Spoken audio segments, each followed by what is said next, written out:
The fire anthill is absolutely loaded with upgrade materials. You'll get over 100 pieces when you clear this out. But is it actually difficult to complete? It's definitely one of the largest. I'm going to show you how to complete the fire anthill today. Let's go. So there's three main entrances into the anthill. You've got one under the lawnmower, you've got one at Girth's body, and then you've got another one at the kind of sunken trench. This is the best way that I find. If you go all the way to the bottom, it's less confusing trying to explore the tunnels. It's a pretty large area and there's lots of resources around here as well. There's actually three different entrances inside this trench, but we are going to try and aim to get to the very bottom. You will need a tier 3 axe. You'll also need one grenade, at least one tuft, and plenty of torches.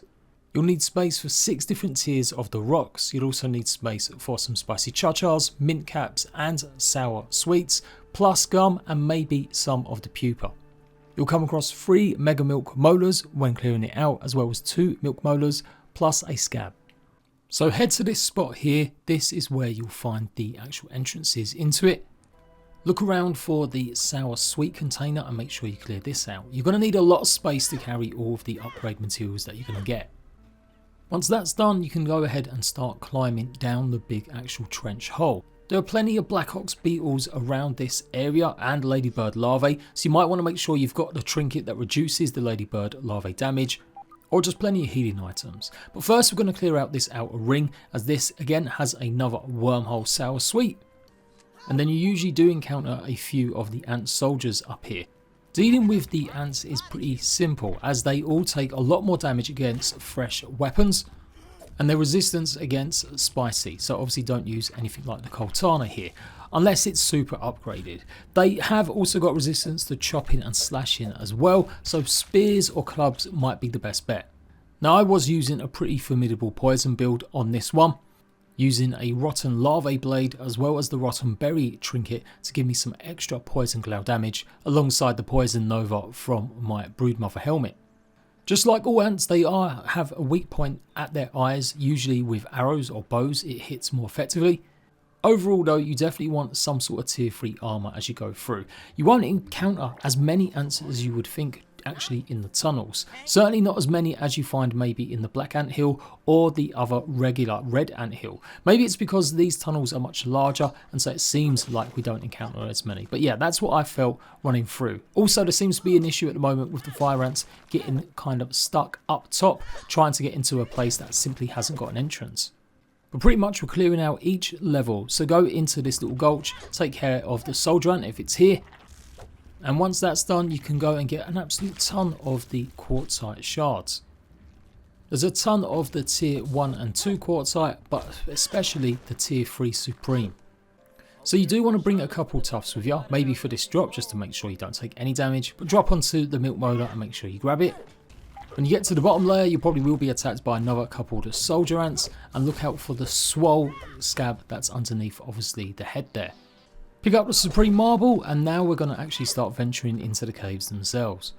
So at this point, if it being pretty end game, you should hopefully have the charcoal torch, or just make sure you've got a couple at least, as it is pretty dark and we're going to be in here a long time. Also, I recommend something that you can drop on the floor. The slime stalks would be pretty good, the slime mold ones, and pretty much drop one at the entrance to the cave. This was something I thought about afterwards, as it can be a bit confusing. But if you start from the bottom, you'll end up in this big massive chamber. You will have to take care of the regular ones. Unlike the black and red ants, they are always aggressive as well as the soldiers.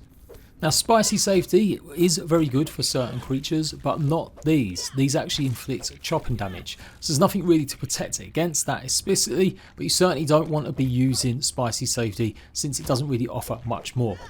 Obviously make sure you've got the amp mutation unlocked and maybe upgraded all the way up to level 3, and this should help a lot as well.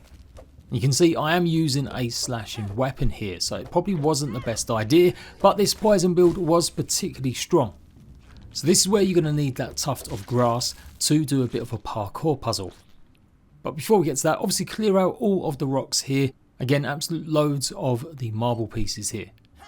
Head up the slope and obviously make sure you detour here, and we're going to jump across to get that raw science. This is where you need to make sure you've got your tuft equipped. You can hit the ceiling, so it can be a bit frustrating, so you're going to have to work out exactly where that point is and then jump on top of these roots here. And then you pretty much need to go just where I am here. Don't go up too close to the root, and be careful again of hitting that root. You might have a little bit of a glitch, but I managed to get up, and we're going to jump on this tiny little nub of the root here as well. Aim slightly away from the wall, just about here, so you don't again hit the ceiling, and you should just about make it onto this one. Now this is pretty tough. I failed a bunch of times, but obviously I cut it out for you guys. Get a bit of a running jump, and you should just about make it. All for getting a Mega Milk Molar. So once that's done, keep going back up the slope from where you were, instead this time taking the tunnel. Eventually you'll come to an open area where there's two different ways that you can go, left or here, where I found this soldier, and we've got some more gum and spicy cha-chas, and then there's a tunnel to the right hand side also. Obviously clear out the gum and get the spicy cha-cha piece, and look out for any more soldier ants that might come by. You can also see the mint piece there as well, so it's a good little spot to pick up some of these foods. That's why you need so much inventory space. So go ahead and gather the cha-cha and the ice cap. You might get attacked by another couple of soldiers that sometimes wander all the way down to the bottom here. So just past the mint you will find a entranceway with roots blocking it. You can only obviously use your tier 3 axe, and you'll find another piece of food and another supreme quartz. When you come back outside the cave, this is where it gets a bit confusing. You can see this is the entranceway we came because it's close to the bubblegum, which I left some of the pieces there. And we've got this little fork. So take the right hand fork this time, and we're in another little chamber with tons of marble. Once you cleared it all out, keep going up the corridor tunnel and you'll open into another massive chamber with a couple more pieces of the marble. In fact, if you head towards where you can see the raw science, you'll realise that we're now on top of where we just were, where the bubblegum was below us. So this is how you can get the milk molar sitting here, as well as them raw science points. If you go back along the route and jump onto the ledge here, and again we've got a way we can go on the right and this little tunnel on the left. But we're going to go this way and we're going to try and get that raw science that's also floating. The best way is to jump on the dirt piles to the left hand side or the right hand side of the tunnel. And a bit messing around, you should just about be able to get up. If you follow this path around, this tunnel is actually going to lead to the big massive trench, one of the middle layers. Anywho, head back down the tunnel again. And when you get to the small opening on the left, jump down and get the 100 raw science. So it does get a bit more confusing now because we've lost all of our markers like the raw science to keep engaged about where we are. But effectively you've got 3 entranceways, the right, the middle and where we just got the milk molar. So you want to make sure you take the right entranceway here. This leads into another chamber with a ton more of the marble. And then there'll be a small slope that snakes its way round before going into a tunnel. This is going to take you to the lawnmower. This is why I recommend you do it this way. You go to the bottom of the trench and work your way up. As if you took this entrance into the anthill, you would maybe get a bit more confused having to explore both up and then down. But here is the location on the map, just in case you haven't discovered it. The lawnmower is pretty easy to spot. You can see it's pretty large. You can see how far we've come also underground. It's worth noting when you go to the mixer there is a explorer location marker and also one when you go back into the hole. So make sure you trigger it as you don't want to miss this if you're trying to get 100% completion. So now head all the way back down, go past the chamber where you got that marble and go back into the tunnel so that you end up all the way through until you get to the same point where we had the 3 different ways to go. This time head to the left hand side again where we had the milk molar and the raw science, and you'll notice there's another big clump above us. So jump on top of this dirt here and then go over and obviously get it. So we don't want to go to the right hand side as that's going to take us to the middle part of the entranceway in the big massive crevice. Instead you'll notice there's 2 ways to go, again a fork in the road after you've dealt with maybe another ant. Take the right hand side and there's a mega milk molar. And then if you keep following the small tunnel around, we'll end up back underneath that original milk molar where we were in that main chamber. Like I said, at this point you might want to be dropping some of them stalks at the entranceways to any brand new tunnel that you go so that you know you've gone down there. So we're going to drop down, and this is the chamber or the floor part where we had the bubblegum and we got through the rotten roots.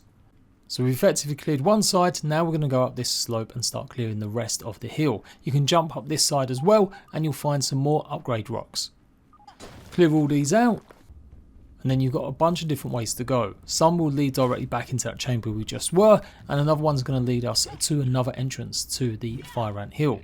Obviously look out for some of the fire ants that might attack at this point too. So if you're a bit confused, what you need to look out for is the slime stalks. Follow this tunnel here with them on the ceiling, and you're going to need your bomb now, as we're going to go past the rock, and this is going to have a Mega Milk molar inside it. Rock blown up, and go ahead and get that Mega Milk. If you keep going along that same corridor, we'll eventually end up in another run of the big massive trench that we first came down with the swole head.